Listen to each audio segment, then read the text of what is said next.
The joint session will come to order. The chair appoints as members of the committee on the part of the House to escort the President of the United States into the chamber. The gentleman from Louisiana, Mr. Scalise. The gentleman from Minnesota, Mr. Emmer. The gentlewoman from Michigan, Mrs. McClain. The gentleman from North Carolina, Mr. Hudson. The gentleman from Pennsylvania, Mr. Reschenthaler. The gentleman from Utah, Mr. Moore. The gentlewoman from Indiana, Mrs. Houchin. The gentleman from Oklahoma, Mr. Hearn. The gentleman from New York, Mr. Jeffries.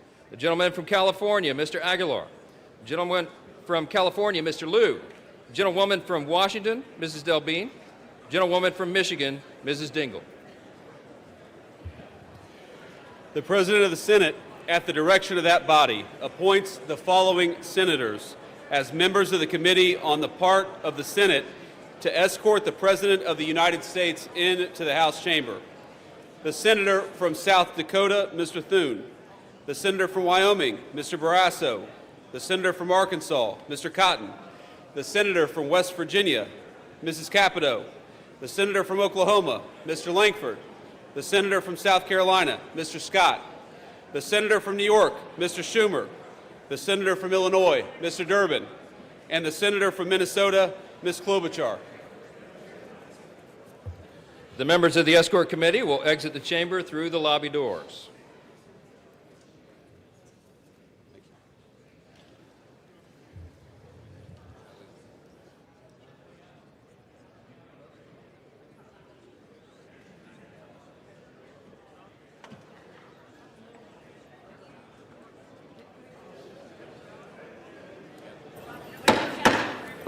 Mr. Speaker, the Acting Dean of the Diplomatic Corps.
Mr. Speaker, the Chief Justice and Associate Justices of the Supreme Court.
a freshman.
Mr. Speaker, the President's Cabinet.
Nice to see you, sir. Good to see you. Yes, good to see you.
Mr. Speaker, the President of the United States.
last selfie.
Members of Congress, I have the high privilege and distinct honor of presenting to you the President of the United States.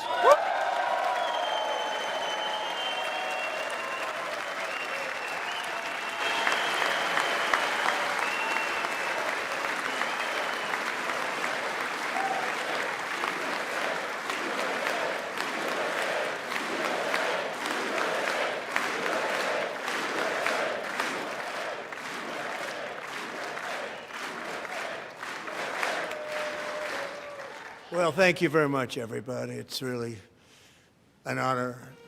Speaker Johnson, Vice President Vance, First Lady of the United States,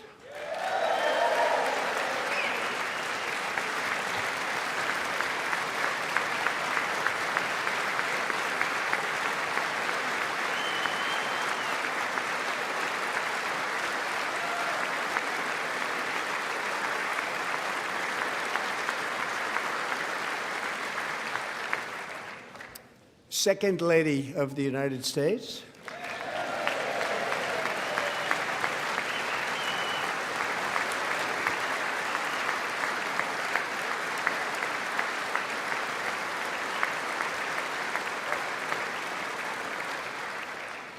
members of Congress, and my fellow Americans.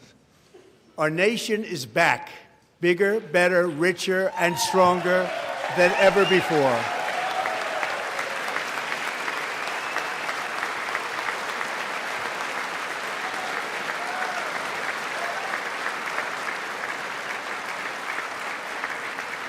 Less than 5 months from now, our country will celebrate an epic milestone in American history, the 250th anniversary of our glorious American independence. This July 4th, we will mark 2.5 centuries of liberty and triumph, progress and freedom in the most incredible and exceptional nation ever to exist on the face of the earth. And you've seen nothing yet. We're going to do better and better and better. This is the golden age of America.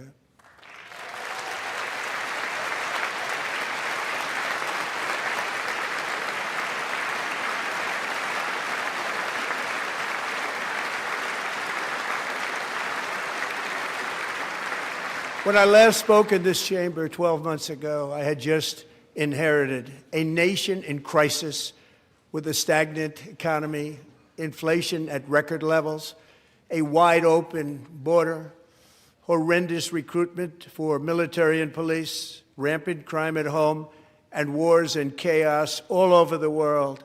But tonight, after just 1 year, I can say with dignity and pride that we have achieved a transformation like no one has ever seen before, and a turnaround for the ages. It is indeed a turnaround for the ages.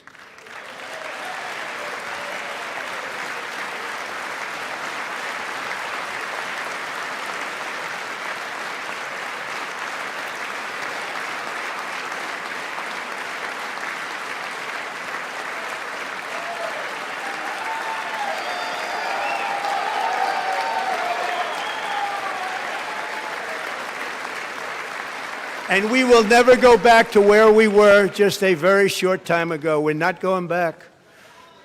Today, our border is secure.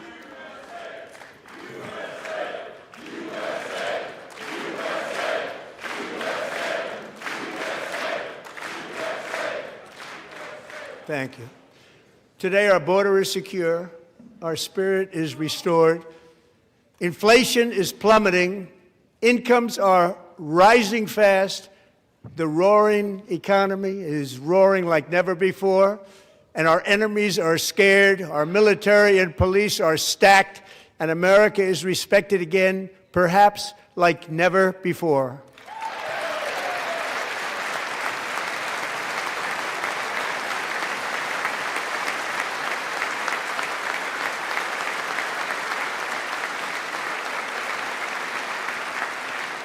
After 4 years, in which millions and millions of illegal aliens poured across our borders, totally unvetted and unchecked, we now have the strongest and most secure border in American history by far.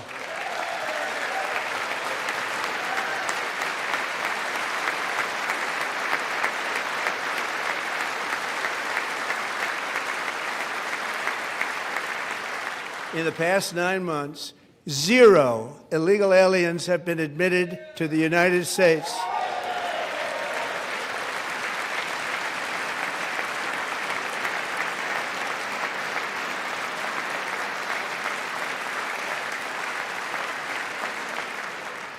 But we will always allow people to come in legally, people that will love our country and will work hard to maintain our country.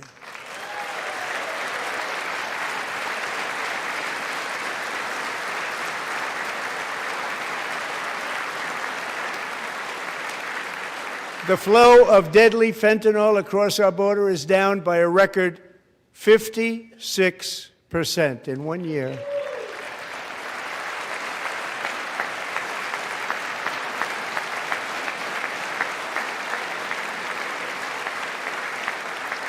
And last year, the murder rate saw its single largest decline in recorded history. This is the biggest decline, think of it, in recorded history, the lowest number in over 125 years, year 1900. In fact, substantially before my wonderful father, I had a wonderful father, Fred, before he was born, substantially before he was born. That's a long time ago. He wouldn't like me to say that, but that's a long time ago. The Biden administration and its allies in Congress gave us the worst inflation in the history of our country. But in 12 months, my administration has driven core inflation down to the lowest level in more than 5 years. And in the last 3 months of 2025, it was down to 1.7%.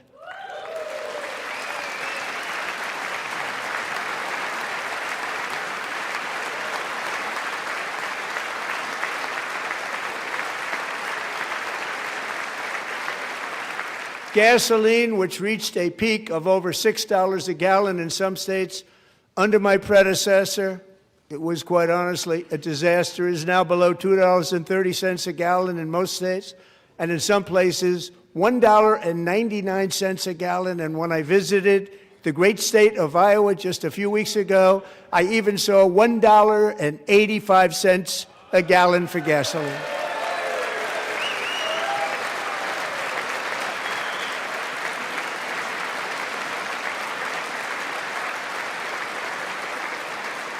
Mortgage rates are the lowest in 4 years and falling fast, and the annual cost of a typical new mortgage is down almost $5,000 just since I took office. 1 year. And low interest rates will solve the Biden-created housing problem while at the same time protecting the values of those people who already own a house that really feel rich for the first time in their lives. We want to protect those values. We want to keep those values up. We're going to do both. And we are going to keep it that way. The stock market has set 53 all-time record highs since the election. Think of that, 1 year. Boosting pensions, 401ks, and retirement accounts for the millions and millions of Americans. They're all gaining. Everybody's up, way up. In 4 long years, the last administration got less than $1 trillion in new investment in the United States. And when I say less, substantially less. In 12 months, I secured commitments for more than $18 trillion pouring in from all over the globe.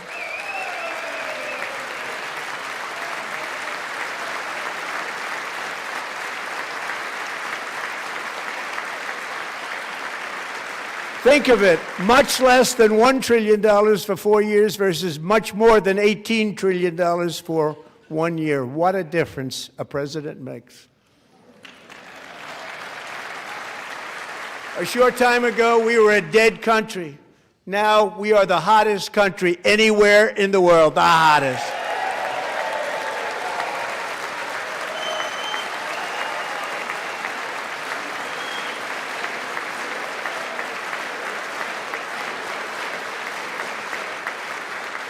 As thousands of new businesses are forming and factories, plants, and laboratories are being built, we have added 70,000 new construction jobs in just a very short period of time. It's getting bigger and bigger and stronger. Nobody can believe what they're watching. American oil production is up by more than 600,000 barrels a day, and we just received from our new friend and partner, Venezuela, more than 80 million barrels of oil.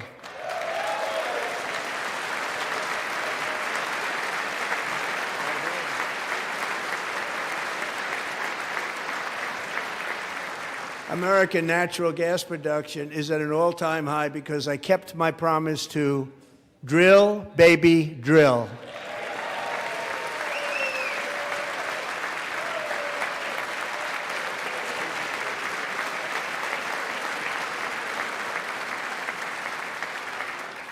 More Americans are working today than at any time in the history of our country. Think about that. Any time in the history of our country, more working today. And 100% of all jobs created under my administration have been in the private sector.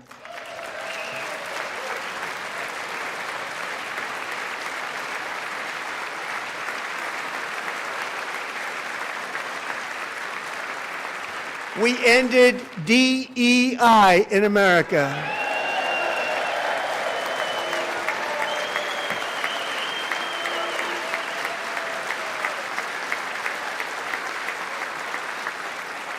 We cut a record number of job-killing regulations, and in 1 year we have lifted 2.4 million Americans, a record, off of food stamps.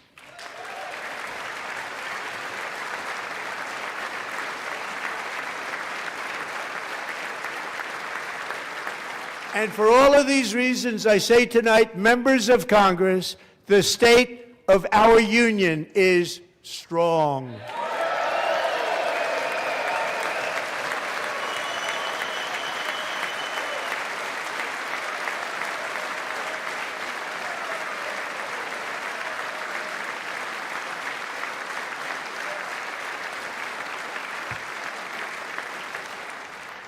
Our country is winning again. In fact, we're winning so much that we really don't know what to do about it.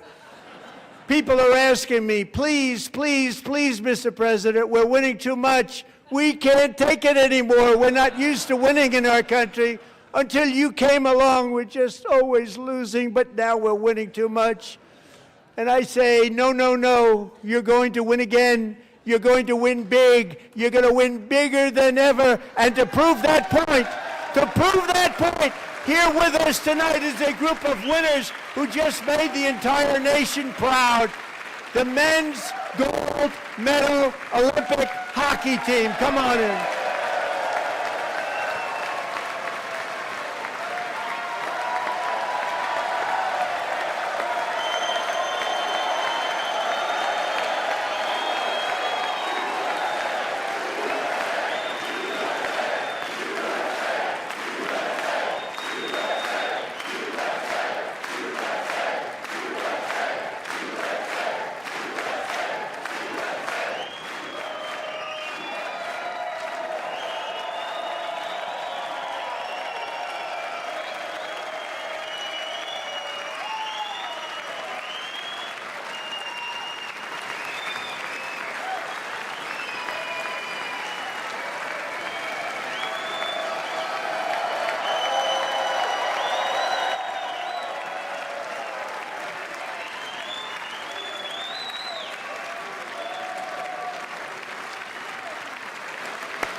Go ahead. Take it.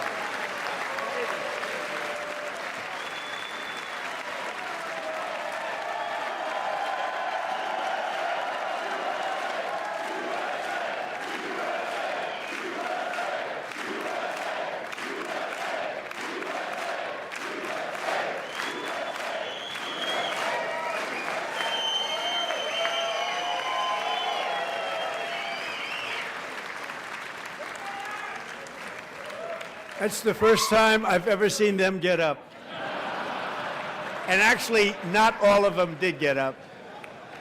But they beat a fantastic Canadian team in overtime, as everybody saw, as did the American women who will soon be coming to the White House.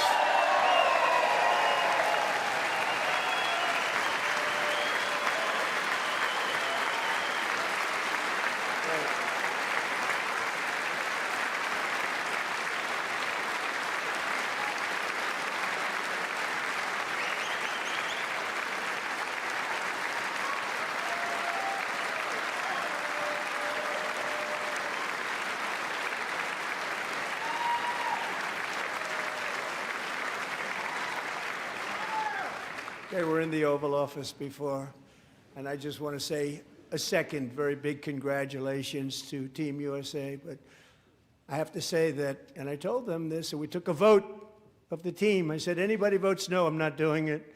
So they stood there, and they weren't about to say no, because I've never seen a goaltender play as well as goalie Connor Hellebuck.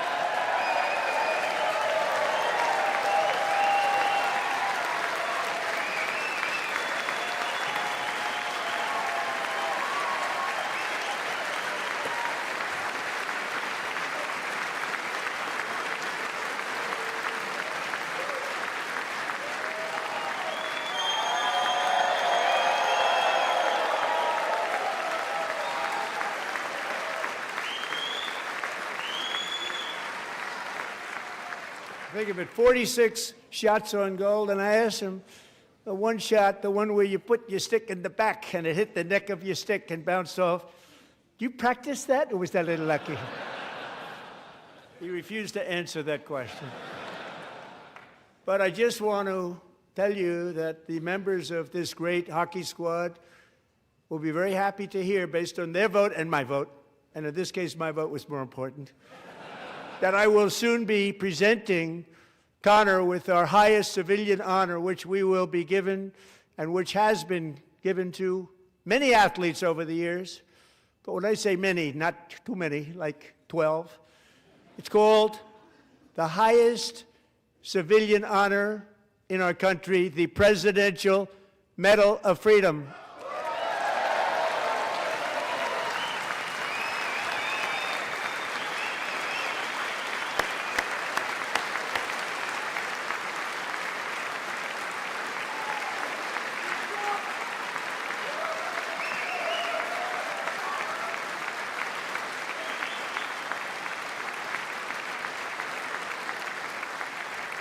Great athletes have gotten that, very great, the best, and I thought he deserved it. And I did take a vote, every single one of them. I said, I'm not giving it if anybody goes no, and every single one of them rapidly put up their hand. So I want to thank you all. What a special job you did. What special champions you are. Thank you very much.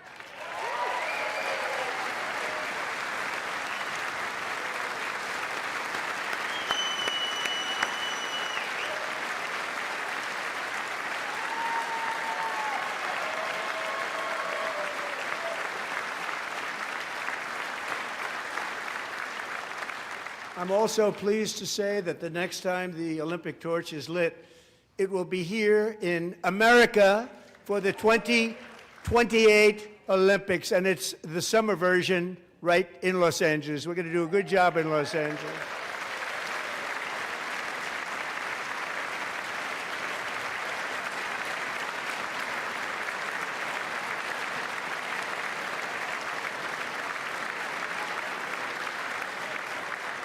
And Los Angeles is going to be safe, just like Washington, D.C. is now one of the safest cities in the country.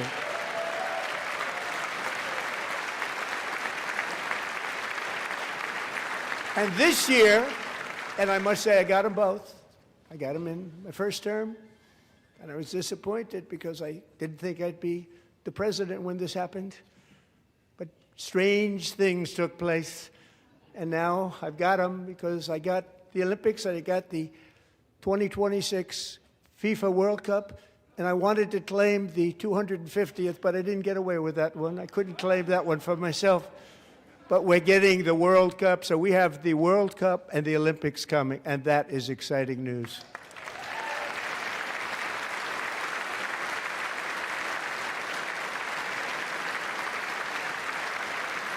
So this will be a year to celebrate our country and the heroes who have kept it free. Men like Buddy Taggart.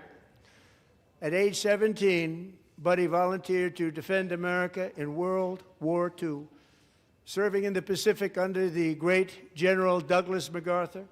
He fought bravely in the famous Battle of Manila, worked so hard.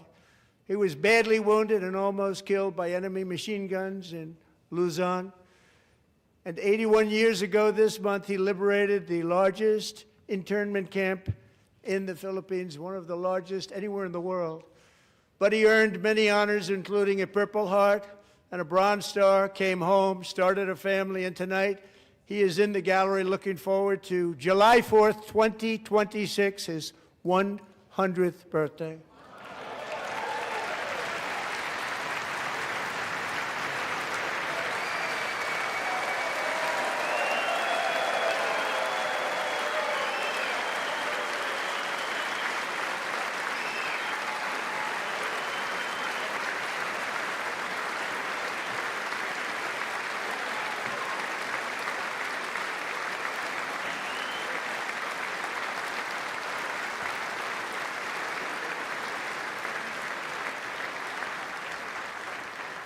So, Buddy, you're a brave man, and we salute you.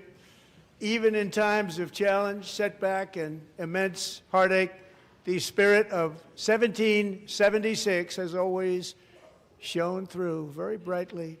It was July 4th of last year when floodwaters tore through a girls' summer camp in Central Texas, one of the worst things I've ever seen. I was there, rising 26 feet in the matter of minutes, tragically claiming many, many lives. You all remember that one. As the waters threatened to sweep her away, 11-year-old Millie Kate McClelland closed her eyes and prayed to God. She thought she was going to die. Those prayers were answered when Coast Guard rescue swimmer Scott Ruskin descended from a helicopter above. Nobody knew where he came from. It was Scott's first ever rescue mission, a young guy, but very brave, very, very top, always top in his class. And he lifted not just Millie Kate, but 164 others to safety.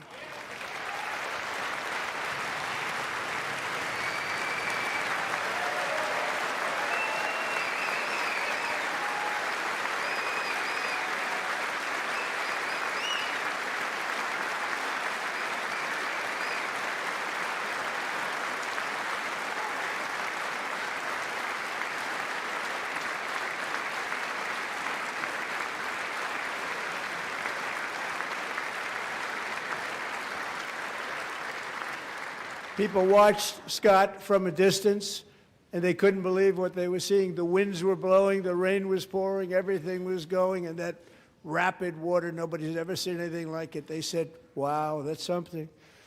Tonight, Scott and Millie Kate are here together, reunited for the very first time. Thank you, Scott, Millie Kate.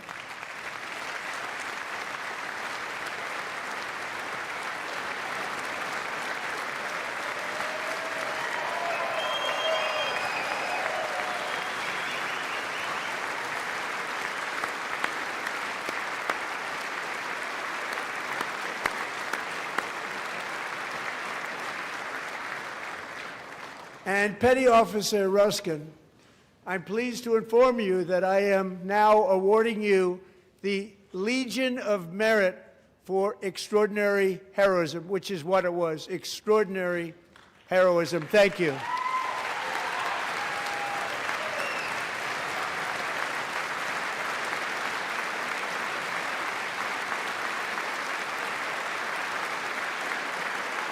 And I'd like to have the military aide to please come down and take care of the service. Military aide, thank you very much. Take care of that very important service. Thank you very much.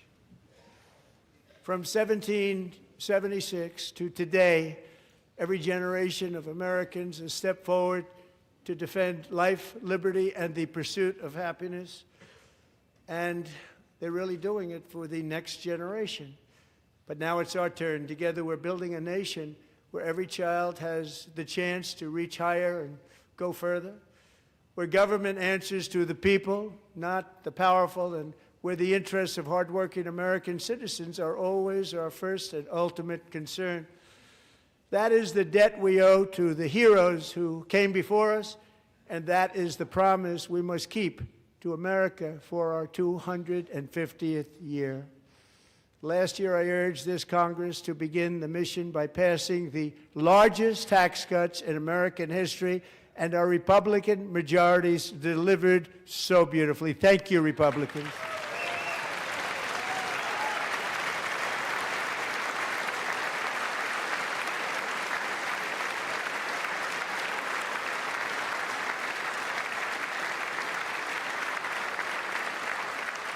All Democrats, every single one of them, voted against these really important and very necessary massive tax cuts.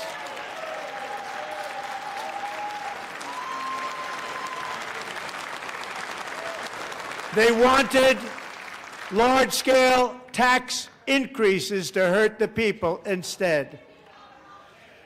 But we held strong, and with the great, big, beautiful bill, we gave you no tax on tips, no tax on overtime, and no tax on Social Security for our great seniors.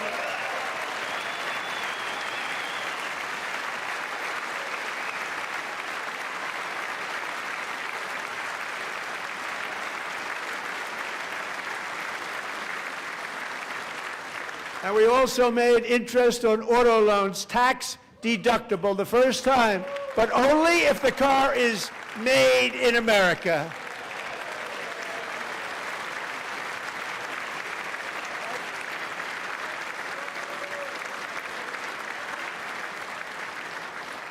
Recently in Pennsylvania, I met Megan Hemhauser, a devoted mom who's homeschools her children, beautiful, 2 children, during the day while waiting tables at night as her husband works overtime operating very heavy equipment.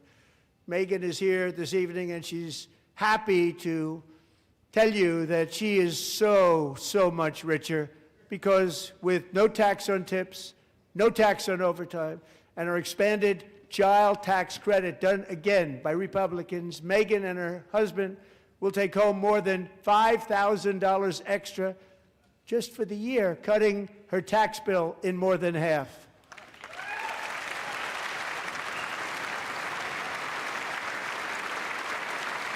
Megan, please stand up. We're fighting for you, Megan.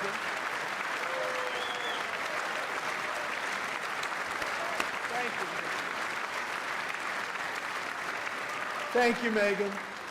We're fighting for you, Megan. Under our bill, parents like Megan can also activate their children's brand new Trump accounts. And I didn't name it. I did not name that.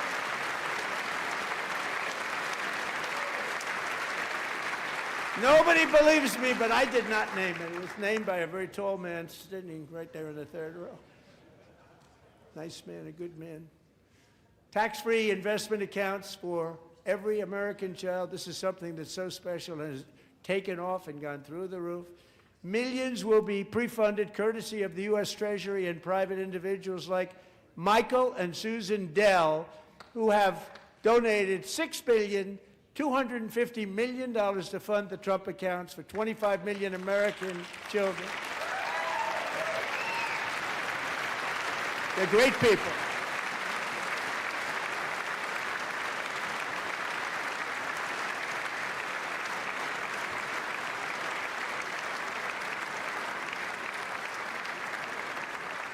When I asked Michael Dell, how do you make all that money? He said, well, I just sat on my dorm in school, and I made computers, and I'd sell them to people, and I just kept selling and selling and selling, and pretty amazing story. That's called the American dream. He sold a lot of computers, a lot of those laptops, so I congratulate him on that, but I really thank him and Susan, as well as others like Brad Gerstner, a very tremendous guy. He was behind it right from the beginning. Brad Gerstner. Thank you, Brad.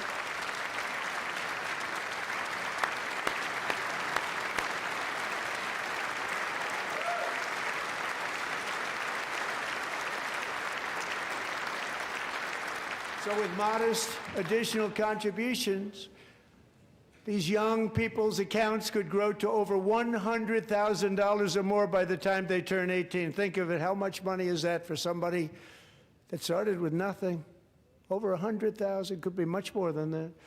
To make this investment in our children's future, go to trumpaccounts.gov, trumpaccounts.gov. And a lot of people are doing it. It's setting every record in the book.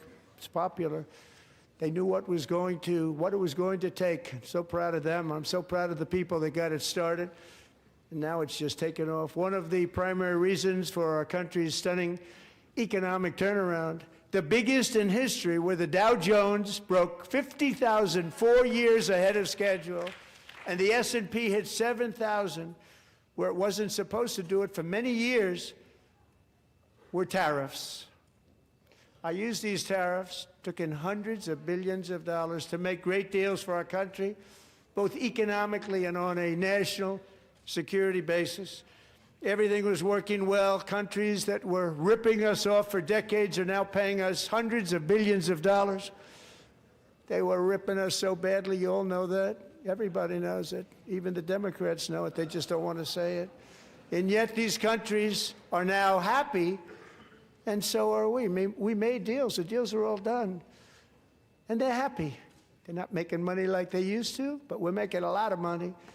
There was no inflation, tremendous growth, and the big story was how Donald Trump called the economy correctly, and 22 Nobel Prize winners in economics didn't. They got it totally wrong. They got it really wrong. And then just 4 days ago, an unfortunate ruling from the United States Supreme Court. It just came down. It came down. Very unfortunate ruling. But the good news is that almost all countries and corporations want to keep the deal that they already made, right, Scott? Knowing that the legal power that I, as president, have to make a new deal could be far worse for them, and therefore they will continue to work along the same successful path that we had negotiated before the Supreme Court's unfortunate involvement.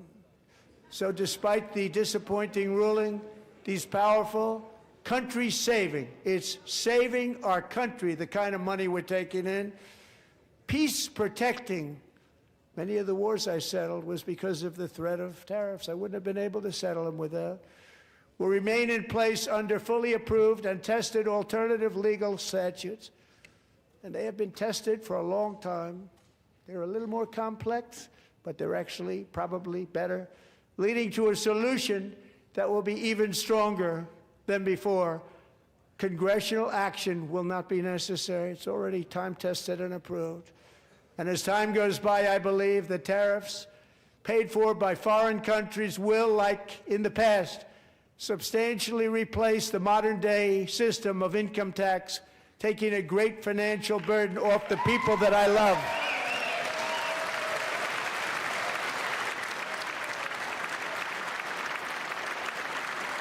Right?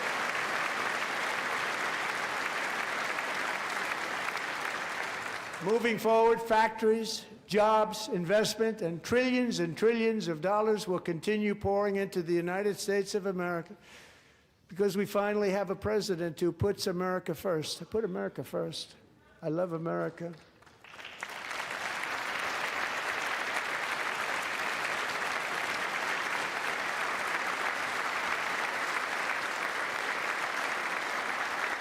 For decades before I came along, we had the exact opposite. From trade to healthcare, from energy to immigration, everything was stolen and rigged in order to drain the wealth out of the productive, hardworking people who make our country great, who make our country run. Under Biden and his corrupt partners in Congress and beyond, it reached a breaking point with the Green New scam, open borders for everyone. They poured in by the millions and millions from prisons, from mental institutions. They were murderers, 11,888 murders. They came into our country. You allowed that to happen. And record-setting inflation that cost the typical family $34,000 in just a speck of time. Now the same people in this chamber who voted for those disasters suddenly use the word affordability, a word, they just used it.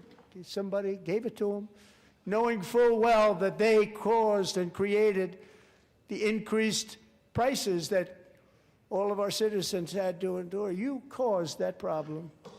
You caused that problem.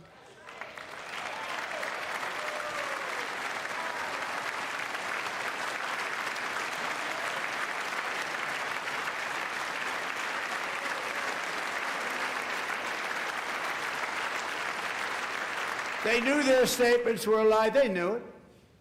They knew their statements were a dirty, rotten lie. Their policies created the high prices. Our policies are rapidly ending them. We are doing really well. Those prices are plummeting downward.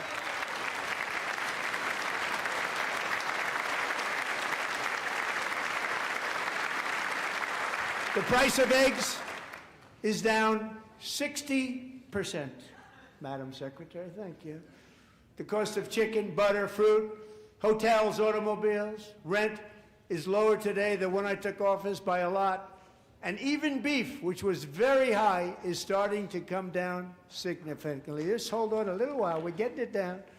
And soon you will see numbers that few people would think were possible to achieve just a short time ago. Nobody can believe when they see the kind of numbers, and especially energy, when they see energy going down to numbers like that, they cannot believe it. It's like another big tax cut. I'm also confronting one of the biggest ripoffs of our times, the crushing cost of health care caused by you. Since the passage of the Unaffordable Care Act, sometimes referred to as Obamacare, big insurance companies have gotten rich. It was meant for the insurance companies, not for the people. With our government giving them hundreds and hundreds of billions of dollars a year as their stock prices soared 1,000, 1,200, 1,400, and even 1,700%, like nothing else. That's why I introduced the great health care plan. I want to stop all payments to big insurance companies and instead give that money directly to the people so they can buy their own health care, which will be better health care at a much lower cost.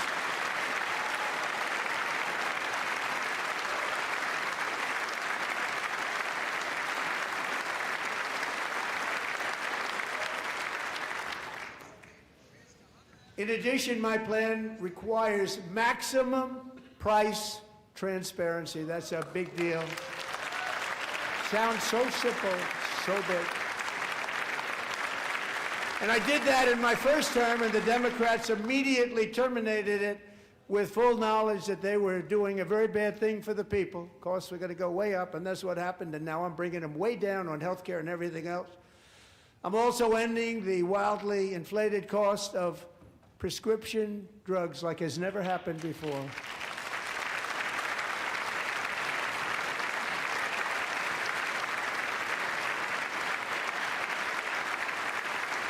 Other presidents tried to do it, but they never could. They tried.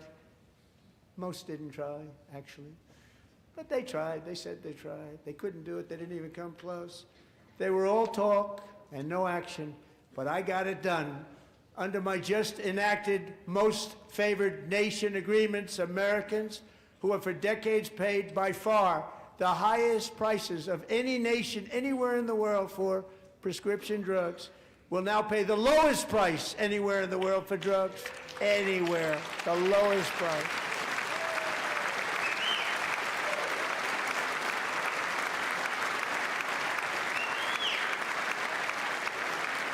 So in my first year of the second term, should be my third term, but strange things happen. I took prescription drugs, a very big part of healthcare, from the highest price in the entire world to the lowest. That's a big achievement. The result is price differences of 300, 400, 500, 600% and more, all available right now at a new website called TrumpRx.gov. And I didn't name that one either, by the way.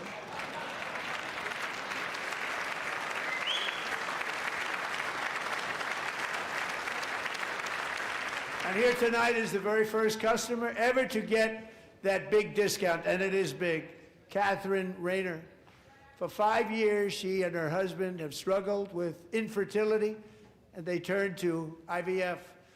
One drug has been costing Catherine $4,000 to purchase, but a few weeks ago, she logged onto the TrumpRx website and got that same drug that cost $4,000, got it for under $500.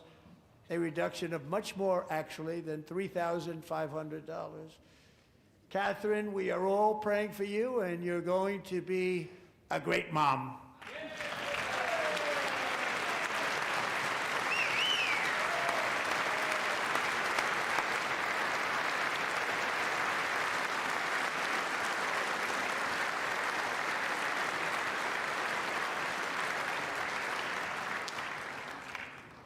So now I'm calling on Congress to codify my most favored nation program into law. Now, the one thing, I'm not sure it matters because it's going to be very hard for somebody that comes along after me to say, let's raise drug prices by 700 or 800%. But John and Mike, if you don't mind, codify it anyway. They may do it. Codify it anyway. Thank you. Many Americans are also concerned that energy demand from AI data centers could unfairly drive up their electric utility bills. Tonight, I'm pleased to announce that I have negotiated the new Ratepayer Protection Pledge. You know what that is? We're telling the major tech companies that they have the obligation to provide for their own power needs. They can build their own power plants as part of their factory so that no one's prices will go up. And in many cases, prices of electricity will go down for the community and very substantially down. This is a unique strategy never used in this country before. We have an old grid. It could never handle the kind of numbers, the amount of electricity that's needed. So I'm telling them they can build their own plant. They're going to produce their own electricity. It will ensure the company's ability to get electricity while at the same time lowering prices of electricity for you, and could be very substantial for all of you cities and towns. You're going to see some good things happen over the next number of years. Another pillar of the American dream that has been under attack is home ownership. With us tonight is Rachel Wiggins, a mom of two from Houston. She placed bids on 20 homes and lost all of those bids to gigantic investment firms that bypassed inspection, paid all cash, and turned those houses into rentals, stealing away her American dream. She was devastated. Stories like this are why last month I signed executive order to ban large Wall Street investment firms from buying up into thousands single-family homes.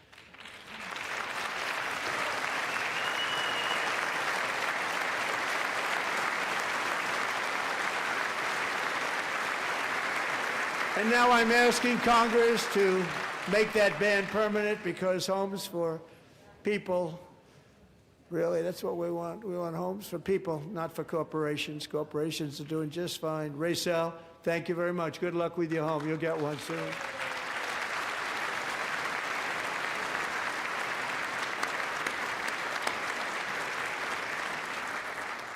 We're also working to make it easier for Americans to save for retirement. And under this administration, we will always protect Social Security and Medicare. They are not protecting it for our seniors. We will always protect Social Security, Medicare, Medicaid.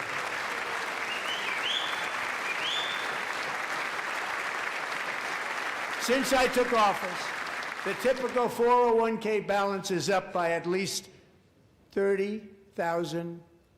That's a lot of money. We have millions and millions of people, because the stock market has done so well, setting all those records. Your 401ks are way up. Yet half of all of working Americans still do not have access to a retirement plan with matching contributions from an employer. To remedy this gross disparity, I'm announcing that next year my administration will give these often forgotten American workers, great people, the people that built our country, access to the same type of retirement plan offered to every federal worker. We will match your contribution with up to $1,000 each year, as we ensure that all Americans can profit from a rising stock market. Let's also ensure that members of Congress cannot corruptly profit from using insider information.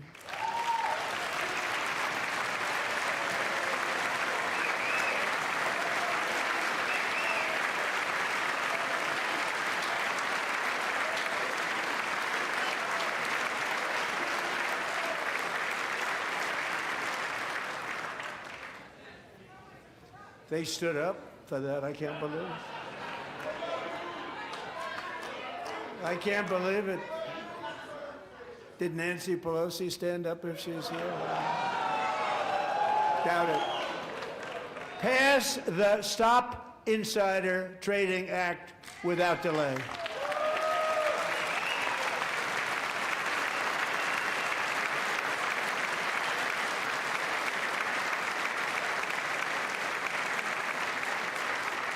I wasn't sure if anybody even on this side was going to applaud for that. I'm very impressed. Thank you. I'm very impressed. But when it comes to the corruption that is plundering, it's plundering America. There's been no more stunning example than Minnesota, where members of the Somali community have pillaged an estimated $19 billion from the American taxpayer. Oh, we have all the information. And in actuality, the number is much higher than that. And California, Massachusetts, Maine, and many other states are even worse. This is the kind of corruption that shreds the fabric of a nation, and we are working on it like you wouldn't believe. So tonight, although started 4 months ago, I am officially announcing the war on fraud to be led by our great Vice President, J.D. Vance.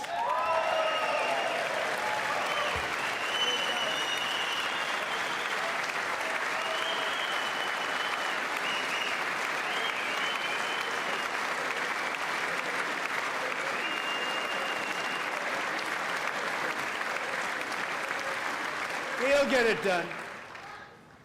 And if we're able to find enough of that fraud, we will actually have a balanced budget overnight. It'll go very quickly. That's the kind of money you're talking about. We'll balance our budget. The Somali pirates who ransacked Minnesota remind us that there are large parts of the world where bribery, corruption, and lawlessness are the norm, not the exception. Importing these cultures through unrestricted immigration and open borders brings those problems right here to the USA. And it is the American people who pay the price in higher medical bills, car insurance rates, rent, taxes, and perhaps most importantly, crime. We will take care of this problem. We're going to take care of this problem. We are not playing games. Delilah.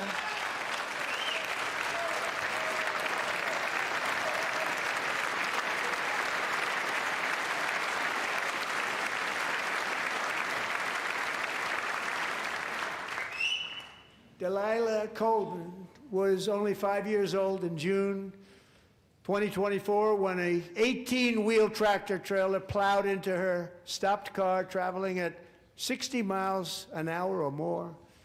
The driver was an illegal alien let in by Joe Biden and given a commercial driver's license by open borders politicians in California. Doctors said Delilah would never be able to walk or talk, have a good life. She wouldn't even be able to eat again. But against all odds, she is now in the first grade learning to walk, and she's here this evening with her dad, Marcus, a fantastic man. Delilah, please, you are a great inspiration. Please stand up.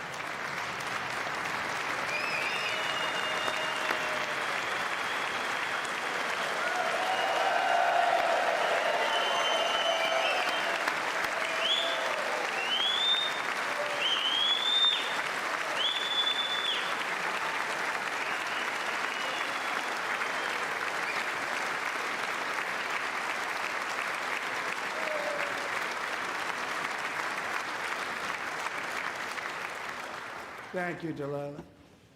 Many, if not most, illegal aliens do not speak English and cannot read even the most basic road signs as to direction, speed, danger, or location. That's why tonight I'm calling on Congress to pass what we will call the Delilah Law, barring any state from granting commercial driver's licenses to illegal aliens.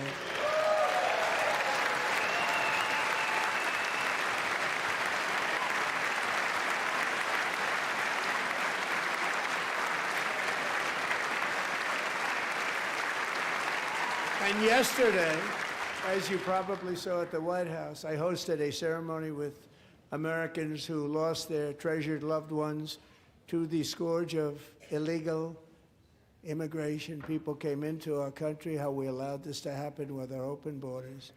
These are the angel moms and families that for decades our government betrayed and our media totally ignored. It was terrible. Hard to believe, actually. In 2023, a 16-year-old high school cheerleader named Elizabeth Medina was supposed to perform in her town's Christmas parade, but she never arrived. Her mother, Jacqueline, went home to look for her, and she found her lying dead in a bathtub, bleeding profusely after being stabbed 25 times. Elizabeth's killer was a previously arrested illegal alien who had broken in and brutally extinguished the brightest light in her family's life, violently and viciously. Her heartbroken mother is in the gallery to remind everyone in this chamber exactly why we are deporting illegal alien criminals to our country at record numbers, and we're getting them the hell out of here fast. We don't want them.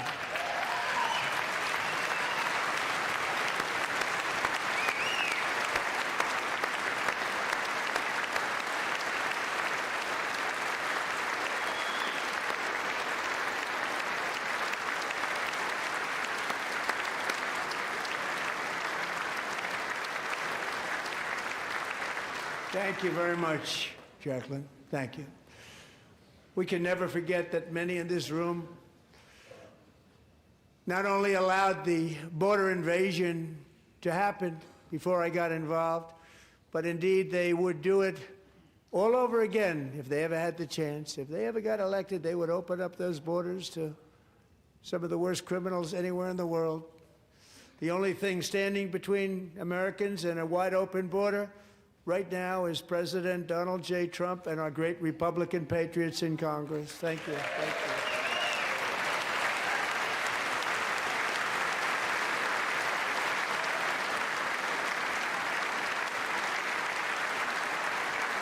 As we speak, Democrats in this chamber have cut off all funding for the Department of Homeland Security. It's all cut off.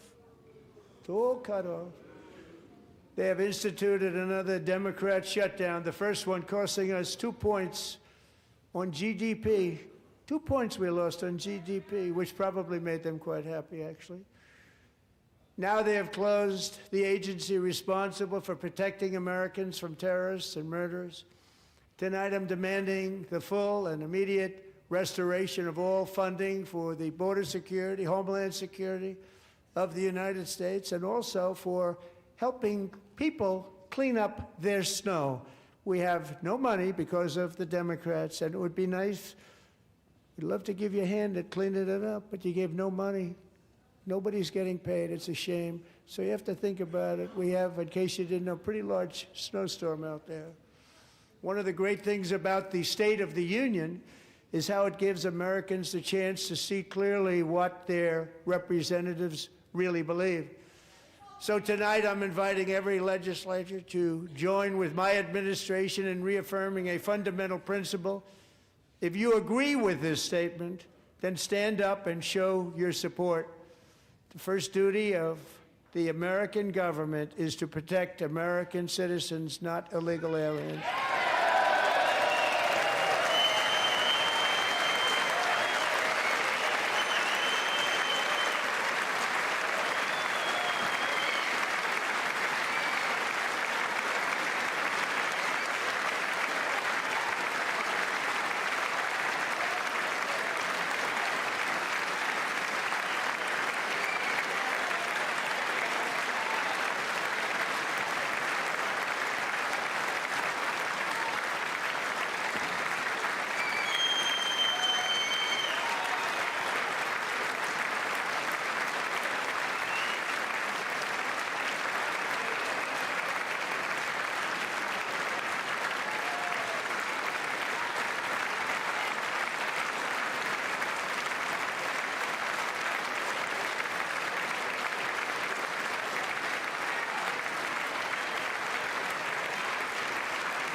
Isn't that a shame? You should be ashamed of yourself not standing up. You should be ashamed of yourself. That is why I'm also asking you to end deadly sanctuary cities that protect the criminals and enact serious penalties for public officials who block the removal of criminal aliens.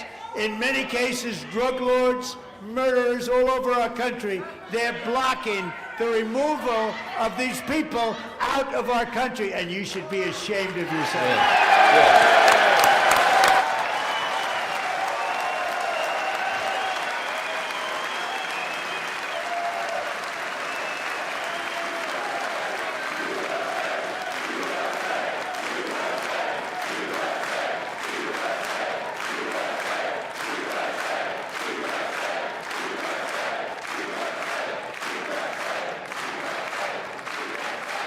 And perhaps most importantly, I'm asking you to approve the Save America Act.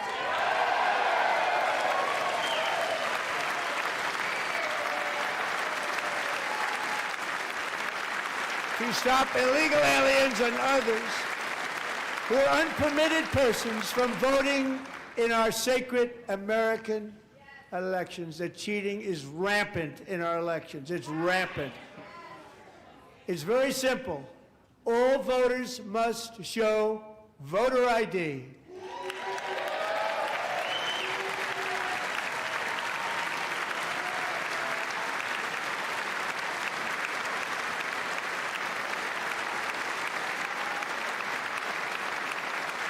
All voters must show proof of citizenship in order to vote.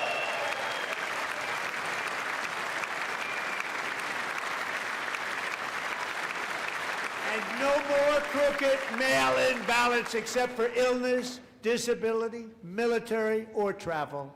None. And this should be an easy one. And by the way, it's polling at 89%, including Democrats. 89%.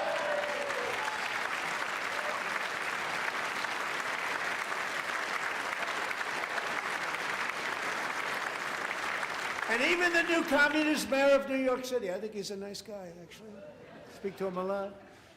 Bad policy, but nice guy. Just said they want people to shovel snow. They got hit hard. Wants them to shovel snow, but if you apply for that job, you need to show 2 original forms of ID and a Social Security card.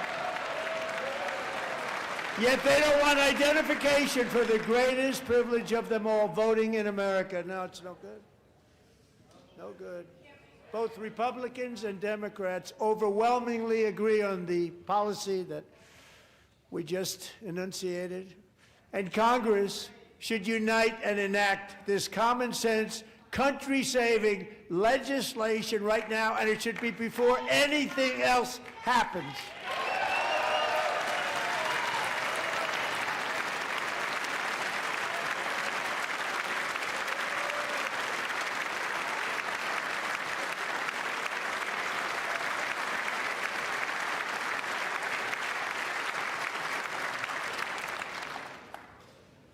And the reason they don't want to do it, why would anybody not want voter ID? One reason, because they want to cheat. There's only one reason. They make up all excuses. They say it's racist. They come up with things you almost say, what imagination they have. They want to cheat. They have cheated, and their policy is so bad that the only way they can get elected is to cheat. And we're going to stop it. We have to stop it, John.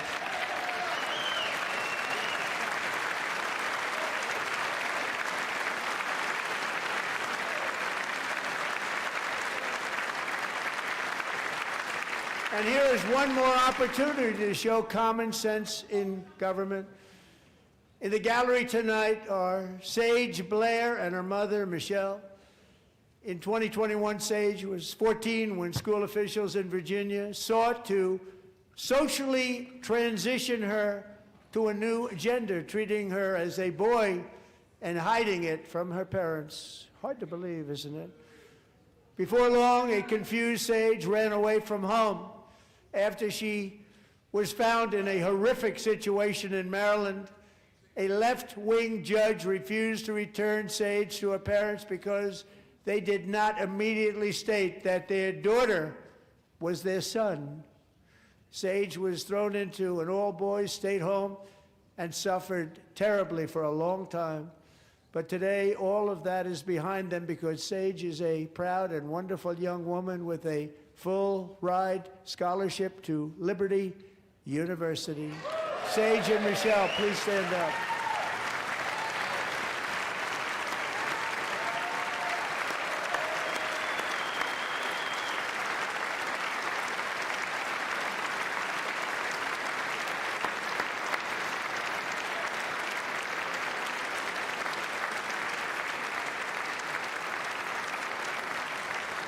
And thank you for your great bravery. And who can believe that we're even speaking about things like this? 15 years ago, if somebody was up here and said that, they'd say, what's wrong with him?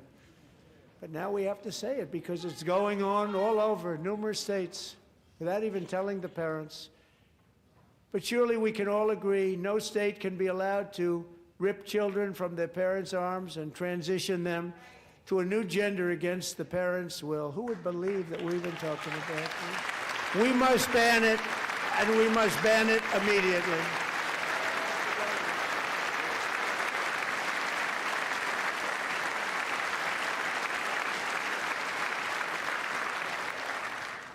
Look, nobody stands up. These people are crazy, I'm telling you. They're crazy.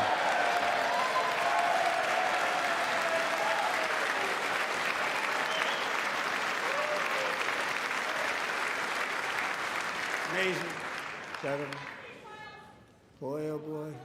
We're lucky we have a country. With people like this, Democrats are destroying our country, but we've stopped it just in the nick of time, didn't we?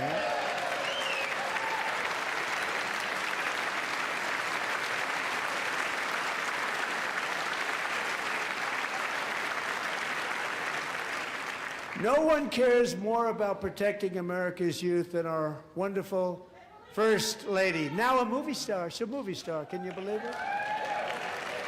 Who would have believed that? Over the past year, she has had an incredible impact championing AI legislation, advancing a landmark executive order on foster care, and helping secure $30 million to launch the Melania Trump Foster Youth to Independence Initiative. It's a tremendous, really a tremendous thing that happened and had a lot of bipartisan support. She gets much better bipartisan support than I do. I get none. She gets a lot. Someday you're going to have to tell me how you did that. And students and educators in every state have joined the First Lady's efforts in the presidential AI challenge, keeping America's next generation positioned to succeed and strongly succeed in the future. Tonight, we welcome two young people whose lives reflect the First Lady's impact, Sierra Burns and Everest Nevermont. Thank you both, and Melania, thank you. I know how hard you worked on it. Thank you very much.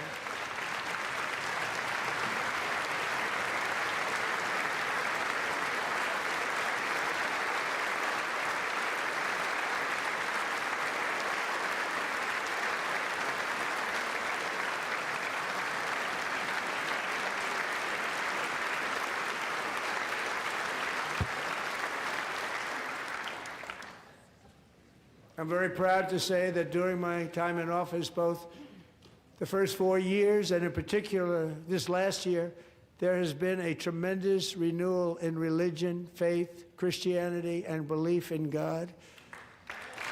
Tremendous renewal.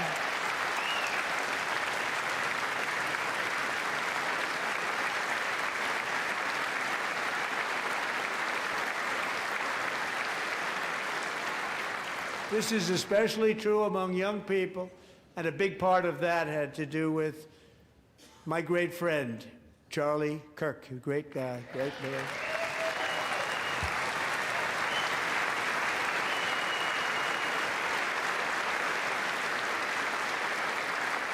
So last year, Charlie was violently murdered by an assassin and martyred, really martyred for his beliefs. His wonderful wife, Erica, is with us tonight. Erica, please stand.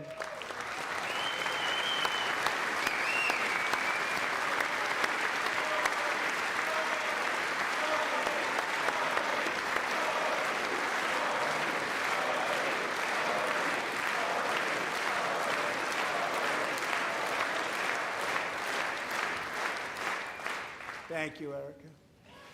Been through a lot. In Charlie's memory, we must all come together to reaffirm that America is one nation under God, and we must totally reject political violence of any kind.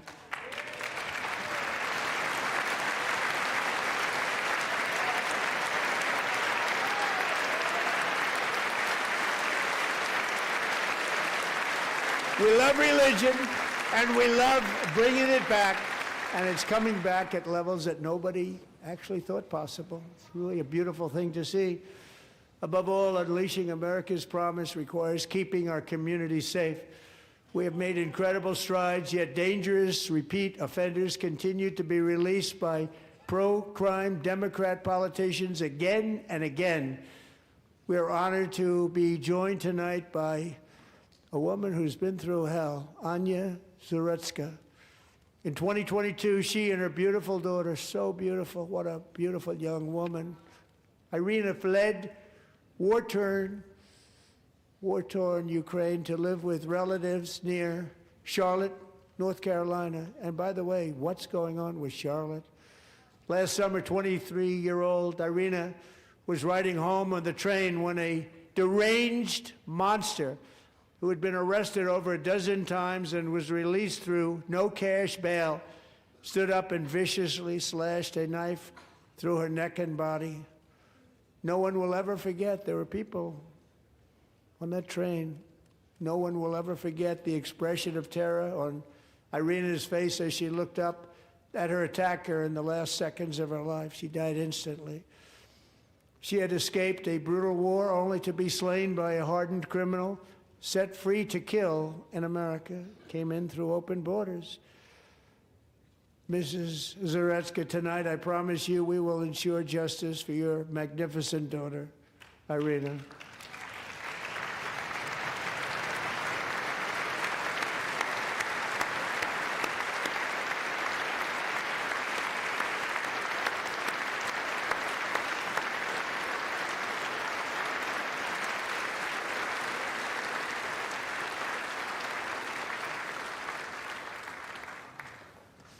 How do you not stand? How do you not stand? I'm asking this Congress to pass tough legislation to ensure that violent and dangerous repeat offenders are put behind bars, and importantly, that they stay there.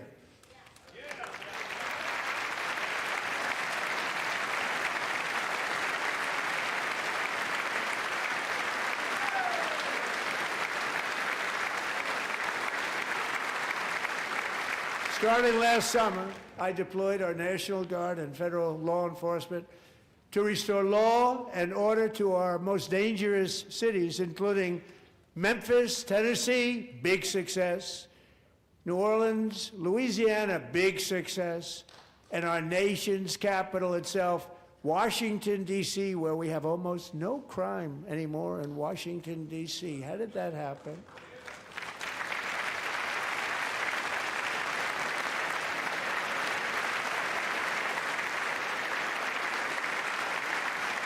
In fact, crime in Washington is now at the lowest level ever recorded, and murders in D.C. this January were down close to 100% from a year ago.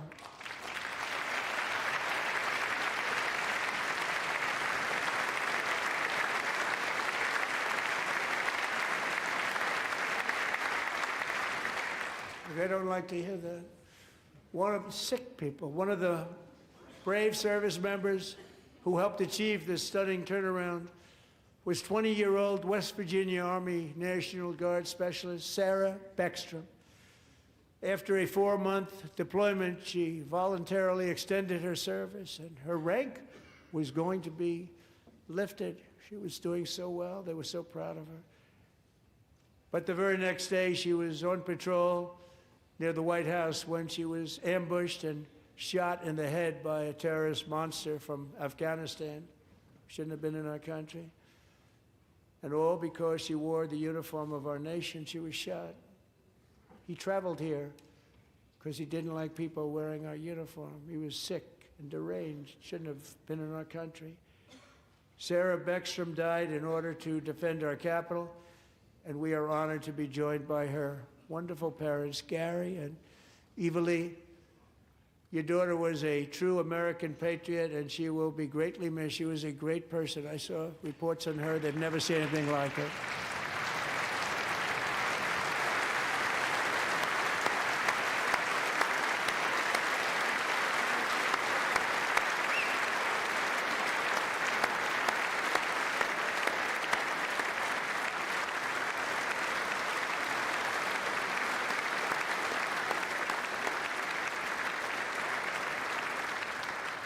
So sorry. Thank you very much.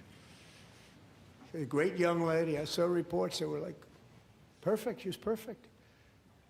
Serving alongside Sarah that day was Staff Sergeant Andrew Wolf. The terrorist shot Andrew in the head, and no one thought he could possibly make it. The two of them, Sarah and Andrew, both shot violently in the head. Neither was expected to make it. They weren't even given a chance, except his wonderful mother, named Melody, who I spoke to the same night, and she was so positive. The doctors thought that Andrew was gone, but his mother said, no, Mr. President, Andrew will be fine. He's going to make it. I've never seen anything like it. I mean, he was given almost no chance.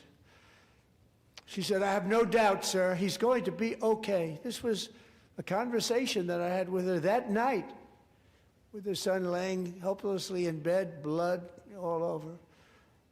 Everybody is praying, she said, sir, he will be okay. The doctors didn't understand what she was saying, and after looking at the results of the damage done, neither did I.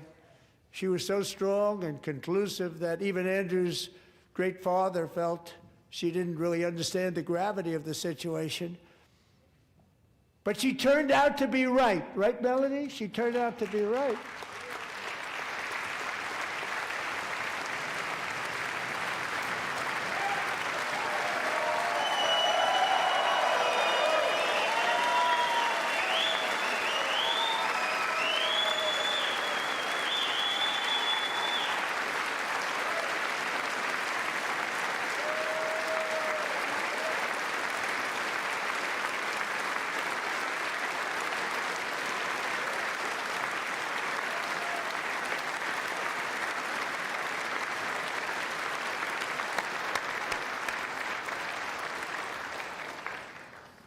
Amazing, actually.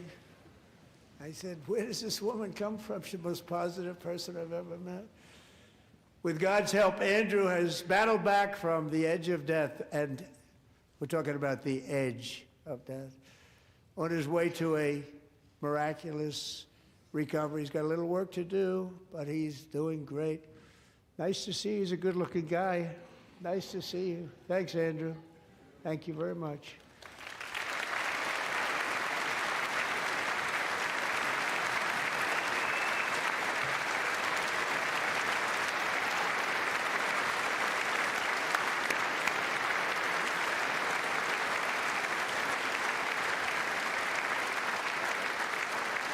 So, Andrew, while you're up, now I'm going to ask a highly respected General James Seward to present Staff Sergeant Andrew Wolf and the great family of Sarah Beckstrom with the award created by our late, great President George Washington himself. It's called the Purple Heart.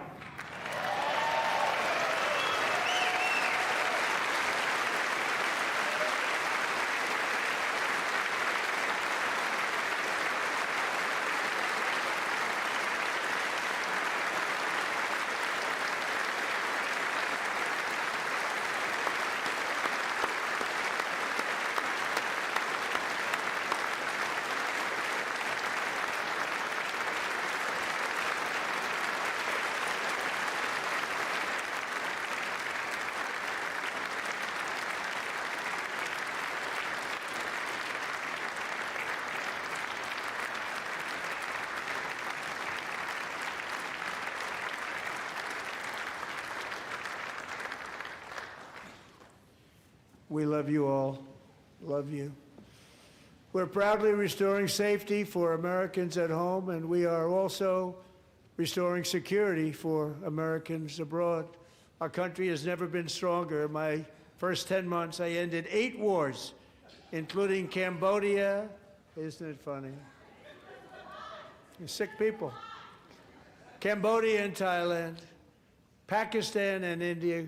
Would have been a nuclear war. 35 million people said the Prime Minister of Pakistan would have died if it were not for my involvement. Kosovo and Serbia, Israel and Iran, Egypt and Ethiopia, Armenia and Azerbaijan, the Congo and Rwanda, and of course the war in Gaza, which proceeds at a very low level. It's just about there. And I want to thank Steve Witkoff and Jared Kushner for your help. Thank you, Steve. Thank you, Jared.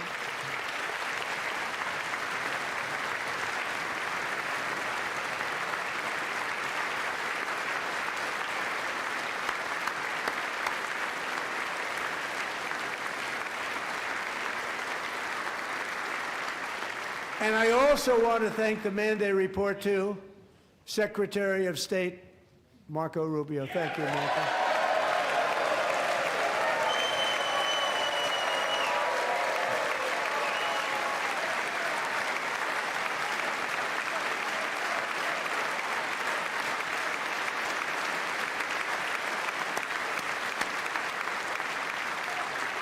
People don't like you.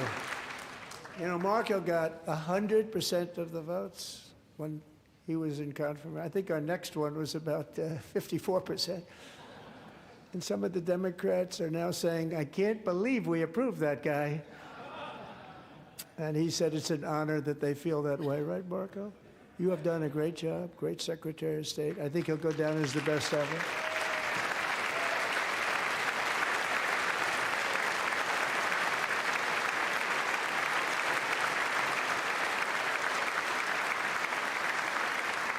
Under the ceasefire I negotiated, every single hostage, both living and dead, has been returned home. Can you believe that?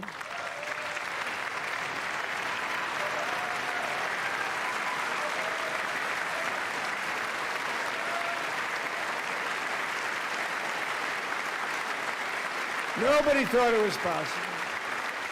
Nobody thought that was possible. Both living and dead. And those parents who had a dead son, their boy, they'd always tell me their boy, they wanted him as much as though he were living. It was an amazing period of time. And they came back, and when we got all of the living hostages back, and many, many before them, but I always said those last 20 are going to be very tough, but we got many, many more, hundreds. But I said those last 20 are going to be tough. We got them back. But we only got back 14 or 15 of the dead of the 28. And believe it or not, Hamas worked along with Israel, and they dug and they dug and they dug. It's a tough thing to do, going through bodies all over, passing up 100 bodies sometimes for each one that they found. Tough job. And they finally got it back to 27. And then Steve and Jared, they got it back to 28. They found all 28. Nobody thought that was possible, but we did it. And I remember the family of the 28th. They were so grieved, but they were so happy as it's possible to be. They had their boy back. The mother said, "Sir, we have our boy back." What a period of time that was, but we got them all back. So thank you both very much. Great job.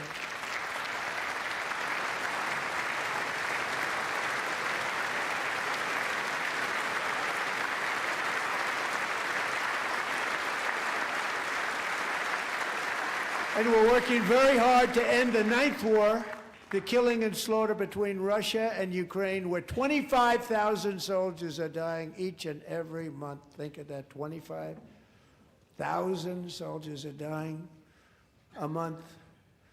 A war which would have never happened if I were president, would have never happened.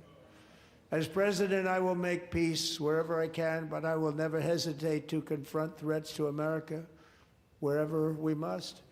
That's why in a breakthrough operation last June, the United States military obliterated Iran's nuclear weapons program with an attack on Iranian soil known as Operation Midnight Hammer.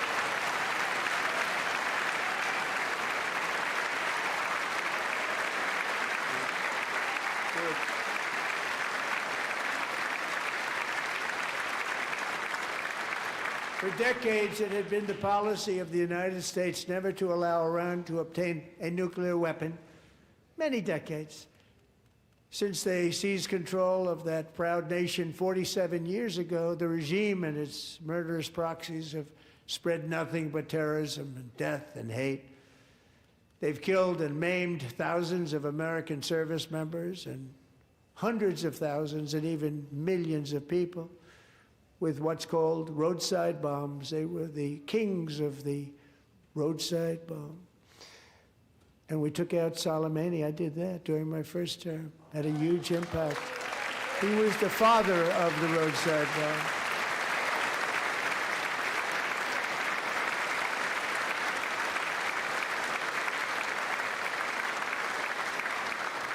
And just over the last couple of months with the protests, they've killed at least, it looks like, 32,000 protesters. 32,000 protesters in their own country. They shot them and hung them. We stopped them from hanging a lot of them with the threat of serious violence. But this is some terrible people. They've already developed missiles that can threaten Europe and our bases overseas, and they're working to build missiles that will soon reach the United States of America. After Midnight Hammer, they were warned to make no future attempts to rebuild their weapons program, and in particular, nuclear weapons. Yet they continue, starting it all over. We wiped it out, and they want to start all over again, and are at this moment again pursuing their sinister ambitions. We are in negotiations with them. They want to make a deal, but we haven't heard those secret words. We will never have a nuclear weapon. My preference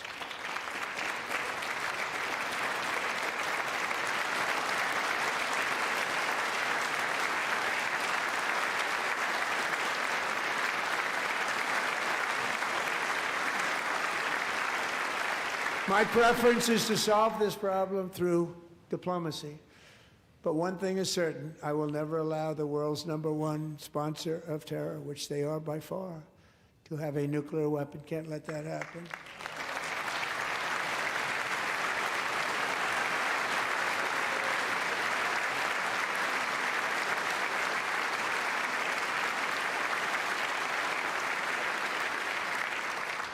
And no nation should ever doubt America's resolve. We have the most powerful military on earth. I rebuilt the military in my first term. We're going to continue to do so. Also, we just approved a $1 trillion budget. We have no choice. We have to be strong because hopefully we will seldom have to use this great power that we built together. It's really called peace through strength, and it's been very, very effective.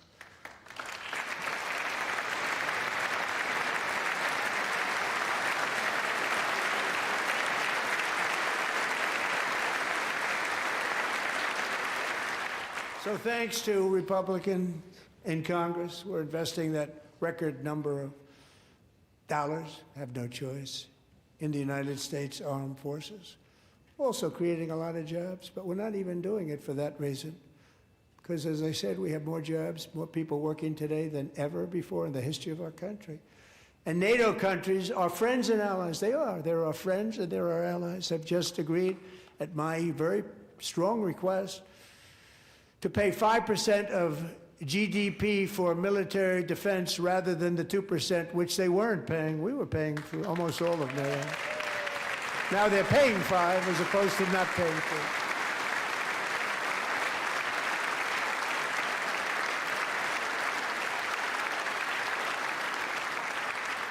And getting that 5% was something which everyone said would never be done, could not happen. We got it really easily with one meeting. And big difference between 2% that's not paid. We were paying the freight of many of them. Very few were paid up. Now 5%, then they're paid. And everything we send over to Ukraine is sent through NATO, and they pay us in full. They pay us totally in full. Every branch of our armed forces is setting records for recruitment. This is so exciting. And every service member recently.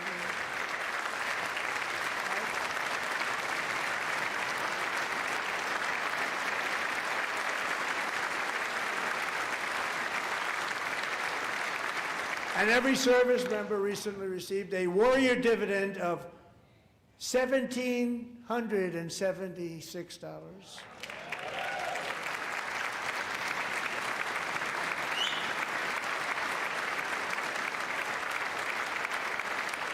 You know, they put it on my desk. We got the money from tariffs and other things, a lot of money we have. We have much more money than people understand. Have to rebuild that program a little bit, but it won't take long. But we got the money, and it was $1,775, and they wanted my approval. And I said, what's the number? $1,775. I said, wait a minute, for $1 more we can have $1,776. It's going to. I said, we're going to figure that. I never asked anybody if we could afford it. $1 more, I said $1,776. And I said, that's good. And I'll tell you what, our military, that was 4 months ago, our military, I never see a person in the military that doesn't thank me for it, so we're honored to do it. They deserve it. And we call it 1776. It was great. And we love our military. We love our law enforcement. We love our firemen. You know, the firemen don't get mentioned enough. We love our firemen. We're also...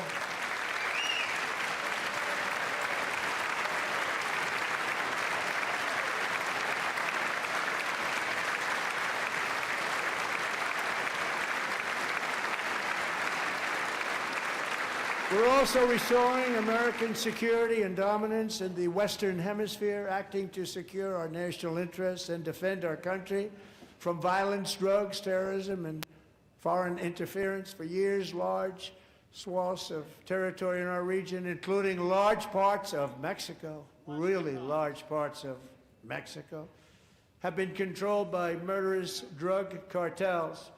That's why I designated these cartels as foreign terrorist organizations, and I declared illicit fentanyl as a weapon of mass destruction.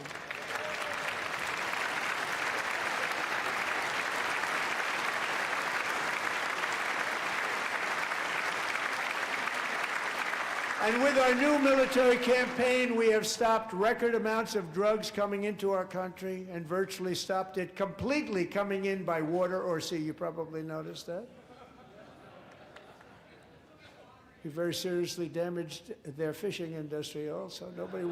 Nobody wants to go fishing anymore. We've also taken down one of the most sinister cartel kingpins of all. You saw that yesterday. In January,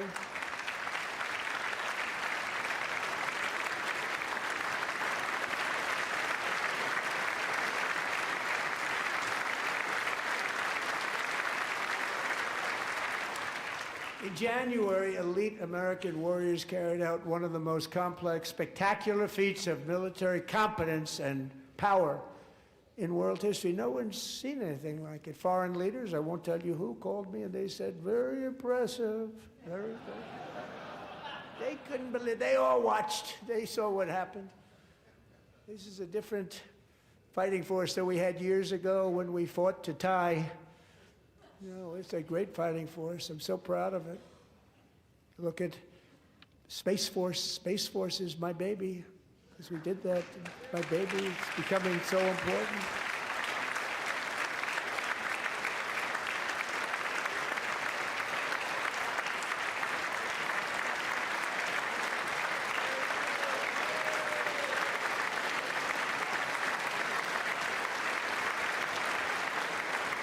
And America's armed forces overwhelmed all defenses and utterly defeated an enemy, good fighters, to end the reign of outlaw dictator Nicolas Maduro and bring him to face American justice.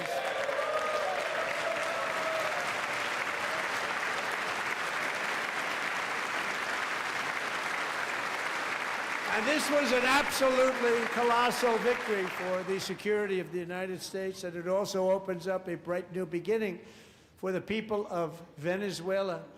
We're working closely with the new president of Venezuela, Delcy Rodriguez, to unleash extraordinary economic gains for both of our countries and to bring new hope to those who have suffered so terribly. They really did suffer. With us tonight is Alejandro Gonzalez. She grew up in a tight-knit Venezuelan family and was especially close to her beloved uncle Enrique. But after Enrique ran for office and opposed Maduro, he was kidnapped by Maduro's security forces and thrown into the regime's really infamous prison in Caracas. Alejandro feared she would never see her uncle again. She feared for her own life also. But since the raid, we have worked with the new leadership, and they have ordered the closure of that vile prison and released hundreds of political prisoners already, with more to come. Alejandro, I'm pleased to inform you that not only has your uncle been released, but he is here tonight. We brought him over to celebrate his freedom with you in person. Enrique, please come down.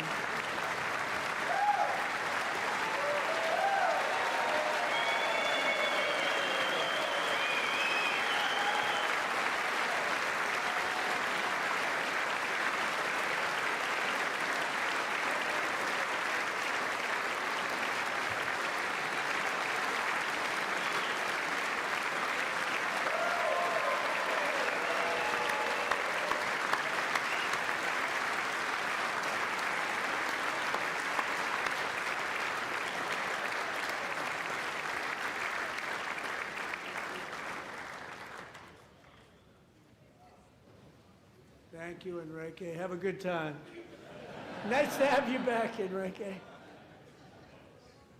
There were many heroes on that January raid to capture Maduro, really great heroes. It was very dangerous. They knew we were coming. They were all set. But the deeds of one warrior that night will live forever in the eternal chronicles of military valor. Chief Warrant Officer 5, Eric Slover, planned the mission and was the flight lead in the cockpit of the first helicopter, a big, beautiful, powerful helicopter. It was a massive Chinook carrying, as you can imagine, many, many American warfighters. Wearing the dog tags, his wife Amy had blessed with holy water before he left. She knew it was going to be a rough one.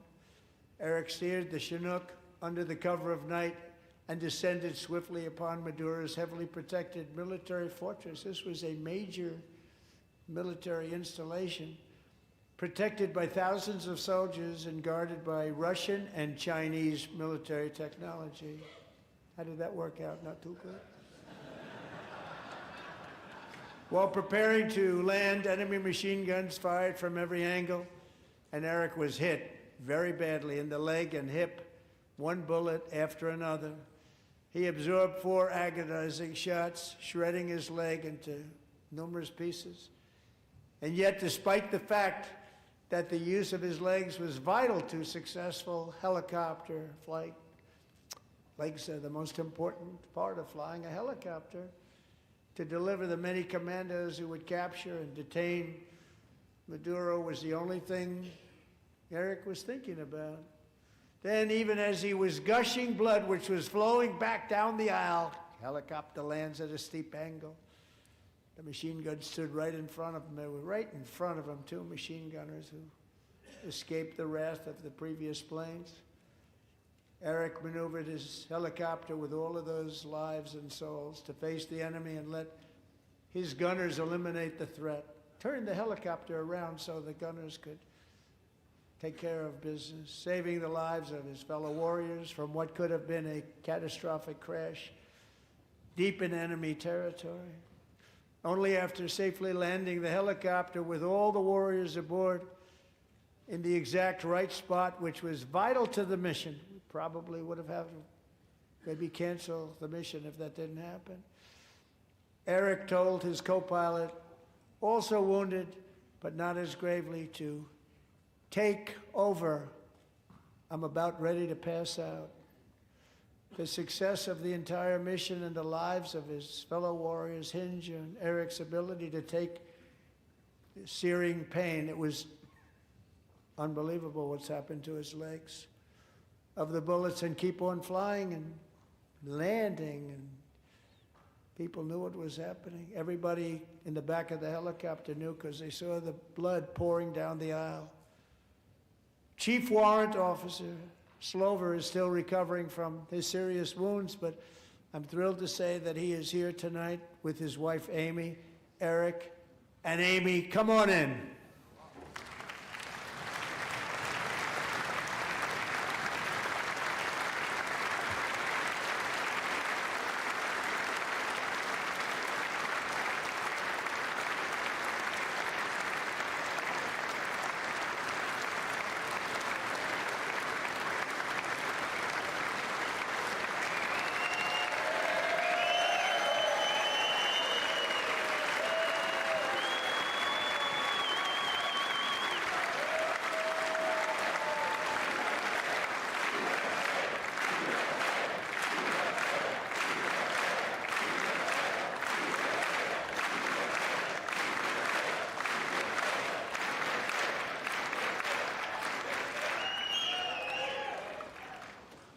So we have a surprise for Eric and Amy. In recognition of Eric's actions above and beyond the call of duty, I would now like to ask General Jonathan Braga to present Chief Warrant Officer Slover with our nation's highest military award, the Congressional Medal of Honor.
Well, thank you very much, Eric and Amy.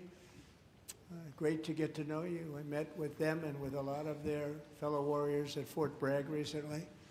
You notice the name Fort Bragg, we have it back, we brought it back. We won the First World War with it, the Second World War with it, and then they decided to change the name. So we changed it back. Everybody wanted to change back too.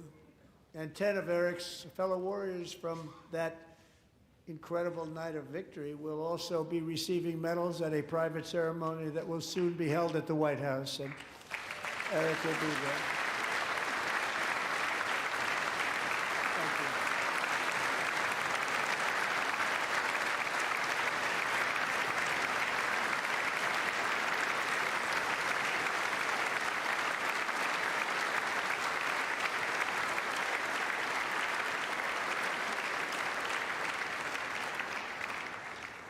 Thank you, Eric. That's a big one.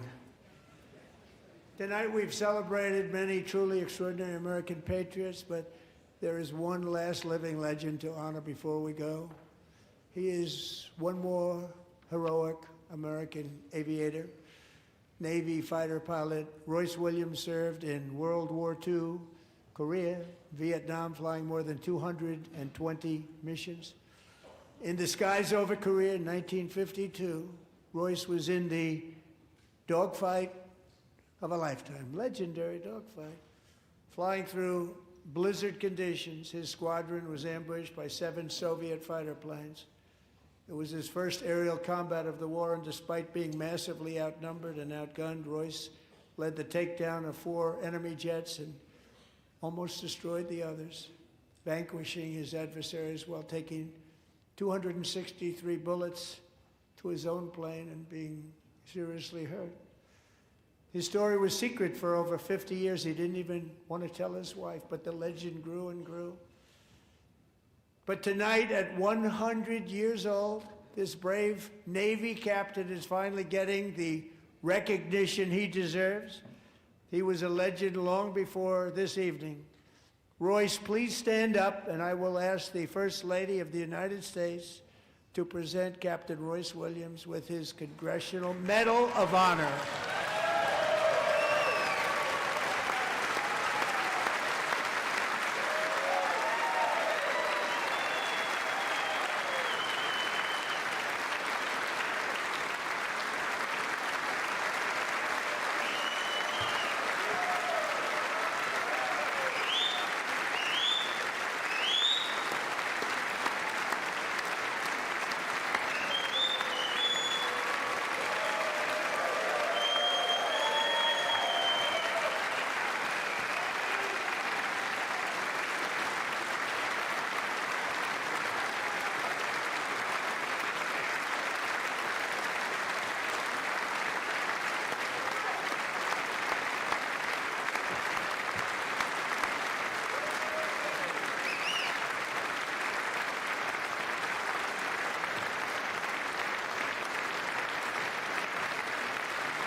Thank you, Royce, and thank you, Eric.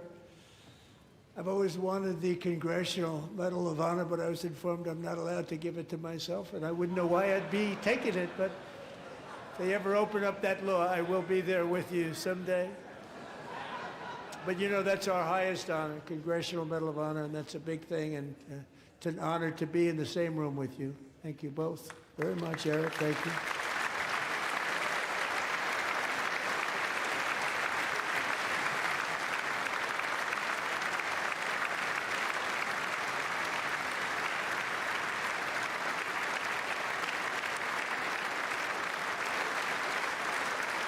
Thank you.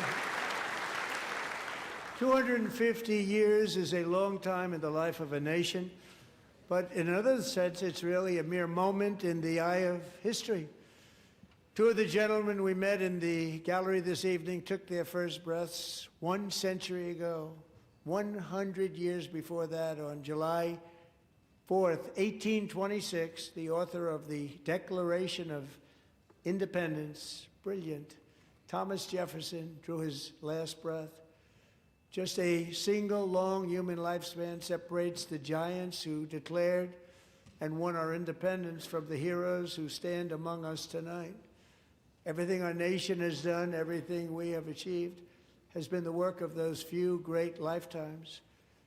In those brief chapters, Americans built this nation from 13 humble colonies into the pinnacle of human civilization and human freedom, the strongest, wealthiest, most powerful, most successful nation in all of history. Americans ventured out across the daunting and dangerous continent.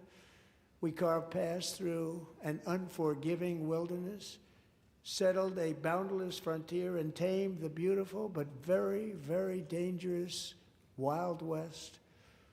From empty marshes and wide open plains, we raised up the world's greatest cities. Together, we mastered the world's mightiest industries and shattered history's monstrous tyrannies. And we liberated millions from the chains of fascism, communism, oppression, and terror. Americans lifted humanity into the skies on the wings of aluminum and steel. And then we launched mankind into the stars on rockets powered by sheer American will and unyielding American pride. We wired the globe with our ingenuity. We captivated the planet with American culture. And now we are pioneering the next great American breakthroughs that will change the entire world. All of this and so much more is the enduring legacy, unmatched glory of the hardworking patriots who built and defended this country and who still carry the hopes and freedoms on all of humanity's backs. For years they were forgotten, betrayed, and cast aside, but that great betrayal is over and they will never be forgotten again, because when the world needs courage, daring, vision, and inspiration, it is still turning to America. And when God needs a nation to work his miracles, he knows exactly who to ask. There is no challenge Americans cannot overcome, no frontier too vast for us to conquer, no dream too bold for us to chase, no horizon too distant for us to claim. For our destiny is written by the hand of providence, and these first 250 years were just the beginning. From the rugged border towns of Texas to the heartland villages of Michigan, from the sun-kissed shores of Florida to the endless fields of the Dakotas, and from the historic streets of Philadelphia to right here in our nation's capital, Washington, D.C., the golden age of America is upon us. The revolution that began in 1776 has not ended. It still continues because the flame of liberty and independence still burns in the heart of every American patriot. And our future will be bigger, better, brighter, bolder, and more glorious than ever before. Thank you, God bless you, and God bless America.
President, that was a home run. Mr. President.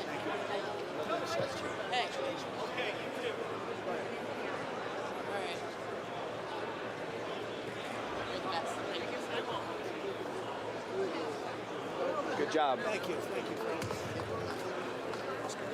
Very well done, sir. We'll see you Friday, Mr. President. Great job. Oh, good. See you. Then. Thank you. Well done. God bless you. Great job. Good man. Thank you very much. Excellent speech, Mr. President. I mean, Absolutely. Thank you. Mr. President. The best Mr. ever. President. Thank you. The best ever. Mr. President. Thank you.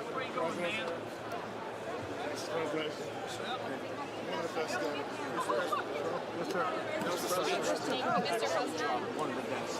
I'm so proud of yourself. Thank you for honoring those veterans.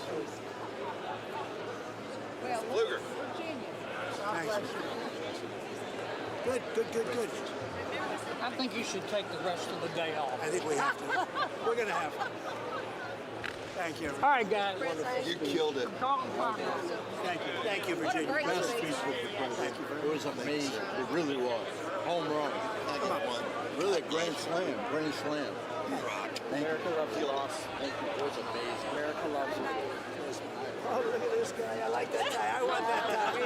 Give me that tie. Thank you. Take that. Put your kind of initial. Just an initial. Thank you, Bob. I like that tie.